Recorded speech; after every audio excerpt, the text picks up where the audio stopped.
Filipenses capítulo 2, versículo 12 en adelante hasta el versículo 18. Filipenses 2, 12 al 18 y titulé a esa porción como descripción de una vida ejemplar. Si están pensando de todo el párrafo, lo que quiero que note es que hay una descripción de la vida ejemplar promovida por Pablo dentro de la iglesia, entre creyentes. Hay una descripción de cómo se debe vivir la vida cristiana. Y comenzando con la frase por tanto, es porque viene hablando del tema anterior, es decir, del modelo de Cristo en la vida cristiana. Cristo fue modelo en la tierra cuando él vivió su vida ante los judíos y los gentiles que eran testigos en la época de él. Él fue modelo para ellos en su vida, no solamente espiritual, social, moral, en todos los aspectos, él fue el modelo. Y también la iglesia de Filipenses. Hay muchos creyentes ahí que eran modelo en su vida ejemplar. Por eso la frase, por tanto. Ya hay un modelo. Hay personas que están bien delante de Dios. Por tanto, como hay un modelo, ahora sigue la frase o la palabra amados míos. Esa frase describe a los creyentes. Los creyentes son descritos como personas que favorecen incondicionalmente a otros creyentes. Por eso se llaman amados. ¿Por qué la Biblia nos llama amados? ¿Por qué nos describe de esa manera? Porque por la naturaleza de la vida espiritual, somos personas que servimos incondicionalmente a otros. No tenemos motivos o causas extrañas para la vida cristiana. Y ya hemos aprendido que estamos aquí para servir a otras personas. Note que los filipenses se describen como personas que ya tenían costumbre obedecer las enseñanzas de Pablo. Era hábito de ellos. Eran personas que obedecían la enseñanza de Pablo. Y es buen modelo. Es buen modelo quizás para aplicarlo a sus lecturas bíblicas. Cuando hagan lecturas bíblicas, aprendan, ganen la costumbre de obedecer lo que leen. Cada vez que lean en sus Biblias, tengan por costumbre, ganen esa costumbre o ese hábito de obedecer la lectura que van haciendo, de la misma manera que los filipenses obedecían la enseñanza de Pablo. También es posible que las instrucciones que van recibiendo domingo tras domingo puedan ganar el hábito de obedecerla. Y mire, eso es la clave para desarrollarse en la vida cristiana. Eso es clave. Si aprenden a obedecer lo que leen y lo que escuchan, que proceda de la Escritura, es clave para el desarrollo de la vida cristiana. Ocupados como siempre, habéis obedecido como en mi presencia, no solamente, sino mucho más ahora en mi ausencia, ocupaos. Explico la frase o la palabra ocupaos, ocupación. Por definición, la palabra ocupación es terminar un trabajo que ya hayan comenzado. Ocupación es terminar un trabajo que ya han comenzado. La verdad es que Dios comenzó un trabajo en nosotros y nos ha delegado ciertas responsabilidades. Nosotros tenemos responsabilidades, tenemos tareas, tenemos una misión que cumplir. Ya estamos ocupados en eso. A manera de ilustración, pudiera decirle lo siguiente, para que capte mejor los detalles de las implicaciones de eso de estar ocupado. Mire, algunos de ustedes quizás están ocupados en oraciones para la salvación de algunas personas. Terminen ese trabajo. Otros están ocupados en evangelizar a algunas personas que conocen. Terminen ese trabajo. Otros están ocupados en educar, transmitir lo que ustedes saben a otras personas. Terminen ese trabajo. Eso es lo que está diciendo Pablo. Ocupar es terminar el trabajo que han comenzado. Sigan y sigan hasta que concluyan el trabajo que Dios les ha delegado a ustedes como creyente. En el contexto de ahí, de los filipenses, dice: ocupaos en vuestra salvación. ¿Qué significa ocuparse en la salvación como creyente? ¿Qué significa eso para nosotros? Buscando el término salvación en el Nuevo Testamento, mire, eso traducido para nosotros significa mantener una mente sana. Mantenga una mente sin pecado, no peque en sus pensamientos, conserve una mente sana. Eso es ocuparse en la salvación. Ocúpese en aquellas cosas que no le motivan a pecar. Eso es ocuparse en la salvación. Salvación de cualquier pecado que usted pudiera cometer. Eso es ocuparse en la salvación. Y luego, note lo que está en el versículo. Hay dos características. Ocupaos en vuestra salvación con temor y temblor. La salvación mental debe tener esas dos características, dos cualidades. Y voy a intentar darle detalles de eso para que sepa qué dice la Escritura de cómo conservar su mente sana. Mire, el temor es ese sentimiento que impide cometer pecados. El temor en la Biblia tiene dos ideas.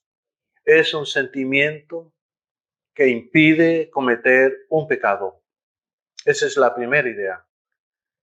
Y la segunda idea de temor es una admiración de la bondad de Dios. Cada vez que usted se encuentre controlado por esta cualidad del temor, usted va a tener en su mente dos ideas. La primera es que usted, a causa de ese temor, no querrá ofender a la persona amada, en este caso Dios. Si usted tiene temor de una persona, no cometerá pecados delante de esa persona. Esa es la primera idea. Y la segunda idea, si usted tiene admiración de alguna persona, usted tampoco va a querer cometer errores delante de esa persona. Y esa es la implicación de temor. Entonces, mantener la mente ocupada o sana con esta clase de temor. Y luego mencionó la palabra temblor, otra cualidad.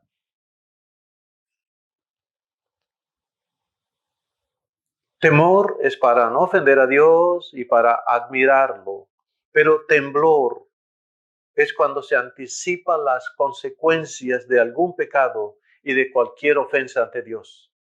El temblor es el pánico que sentimos por las malas consecuencias cuando se comete algún pecado.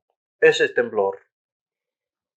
Entonces pudiéramos hablar del primer aspecto como positivo y el segundo aspecto como negativo. El temblor va a llegar cuando ya la persona ha pecado. Entonces aparece esta especie de pánico causado por las consecuencias que vendrán al que ha cometido el pecado. Versículo 13. Verso 13. Capte la idea general del texto. Capte la idea general del texto. Fíjese que Dios es el promotor en cada creyente de la vida ejemplar. ¿Por qué es posible tener vida ejemplar? ¿Por qué es posible tener vida ejemplar? Y la respuesta es esta: porque Dios la provoca, Dios la causa. Dios genera las cualidades básicas, necesarias para llevar una vida ejemplar. Mire las palabras que usó. Porque Dios es el que en vosotros produce. Note el verbo producir. Ese verbo en el Nuevo Testamento significa trabajar internamente. Dios trabaja internamente en cada creyente y exclusivamente en cada creyente. Hay una relación particular de Dios con cada uno de nosotros, no en forma colectiva, sino de manera única o particular. Dios está trabajando en usted en este momento de manera exclusiva, como si no existiese ninguna otra persona en el mundo.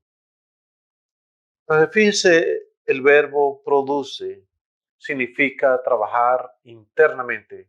Y eso es lo que hace Dios todos los días en cada uno de los creyentes.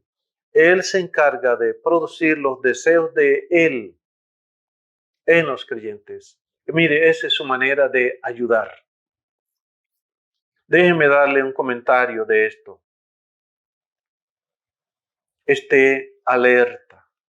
Usted vigílese a sí mismo todos los días. Vigílese. Vigílese por dentro de lo que usted está deseando cada instante. Y si esos deseos tienen aval bíblico, si esos deseos tienen una motivación bíblica, esos deseos concuerdan con la Escritura, mire, esa es la manera sencilla, muy sencilla, de cómo Dios lo está guiando en ese momento. Revise eso para todo, para trabajo, para educación, para dinero, para administración, para viajes, para salida, para hablar con personas.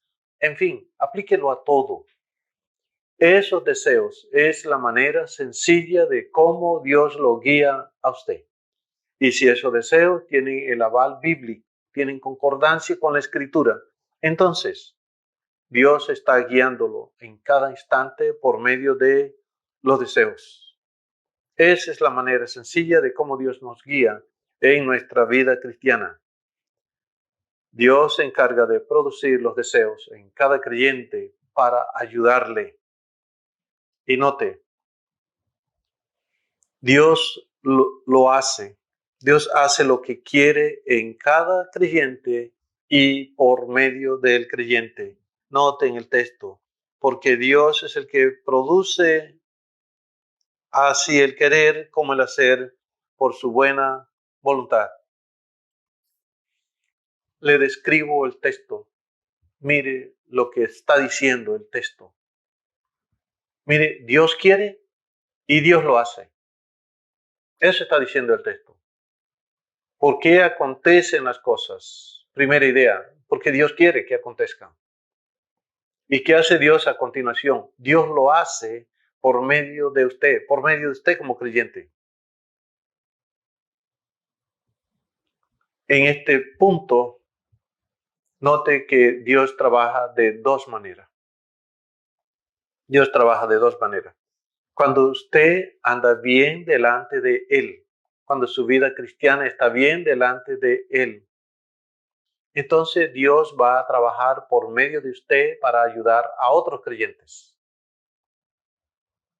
Y segundo, cuando usted no está bien delante de Dios y Él sabe que usted no está bien delante de Él, entonces Dios trabaja en usted. Esas son las dos maneras de cómo Dios trabaja todos los días en nosotros. O trabaja por medio de nosotros, extiende nuestro ministerio cuando estamos bien delante de Él, o trabaja dentro de nosotros cuando está reparándonos porque nosotros no estamos bien delante de Él. Esas son las dos maneras. Entonces por eso dice, porque Dios produce así el querer como el hacer por su buena voluntad. Quiero darle una especie de aplicaciones morales para que el texto le ayude de manera particular. Escuche, Dios va a lograr sus propósitos en usted. Sencillamente eso. Dios va a lograr sus propósitos en usted. Él se ha propuesto algunas metas, algunos objetivos y lo va a lograr. Un ejemplo, Dios ha prometido llevarlo a usted a la madurez y va a lograrlo. Y segunda idea, mire, es a través de usted que Dios va a hacer algunos trabajos para bien de otros creyentes. Y hasta que lo cumple, Dios no desistirá y usted estará acá en la tierra para que Él cumpla los propósitos que Él ha planeado por medio de usted. Entonces, las dos ideas generales del versículo. Usted está aquí porque Dios va a llevarlo a un punto de culminación, de desarrollo, de estatura.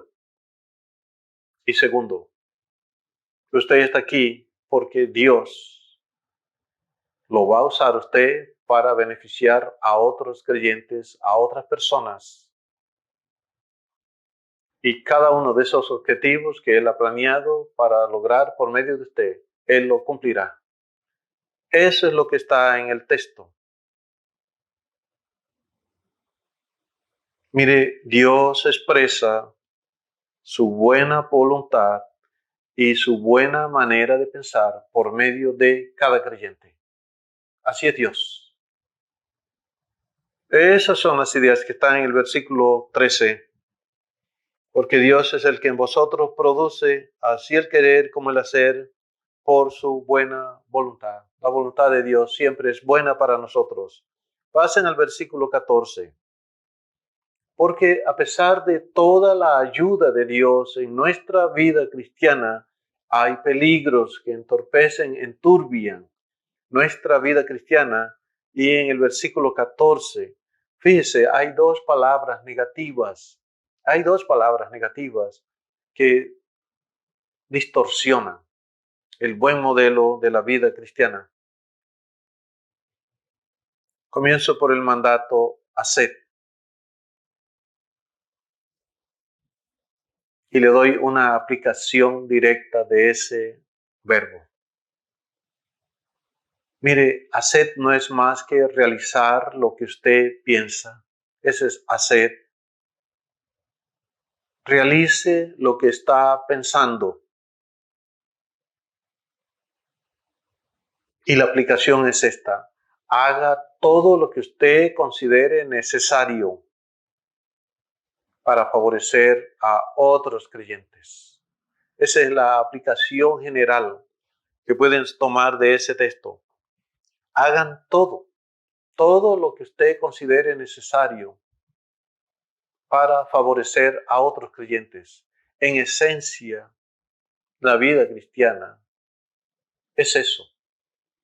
Estamos aquí para amar a nuestro prójimo como a nosotros mismos. Favorezca a otros de la misma manera que se favorece a sí mismo.